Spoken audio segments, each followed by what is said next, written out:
Hello everyone! Today I did an experimentation. So about candle and oxygen is equals life lesson. So ito, nagsindi ako ng kandila, no? Habang may oxygen, umiilaw yung kandila. Pero nung tinakpan ko, namatay ang apoy. Bakit? Kasi wala ng oxygen. So yung blood, it serves as the water. And then yung candle naman is our cellular. No? Pag nawala na ng oxygen, syempre mamamatay. Ganyan din ang katawan natin. Si God mismo ang nagbigay ng hininga sa buhay natin. Kaya ang paghinga, yan ang the only way para makapasok yung oxygen sa loob ng katawan natin. So, pero may isa pang mahalaga, no? Kailangan nating i-alkalinize ang ating katawan.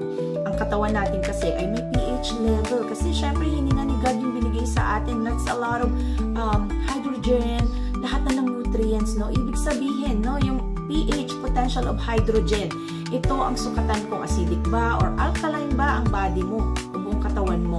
So, kapag masyadong acidic, katulad na may mga cancer, dahil sa junk food, stress, or drinks, etc., mas madaling mapagod, humihina ang resistensya, nahihirapan ang cells na gamitin ang oxygen. Pero kapag alkaline, ang balance ang katawan natin, may efficient to, no? Mas efficient na gumalaw ang oxygen, mas energized ka, mas mabilis ang recovery ng cells mo.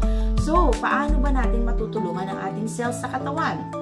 Dapat, no? Deep breathing exercise, healthy alkaline foods, leafy vegetables, and fruits katulad nito. At minsan, dagdag suporta, talagang itong greens na 100% organic. May extra minerals and phytonutrients siya. So, more than 13 ingredients inside and it's 100% organic. So, lalo kung may kulang ang gulay mo, every meal, hindi ito tungkol sa produkto, no? So, ito yung natural way God designed it, no?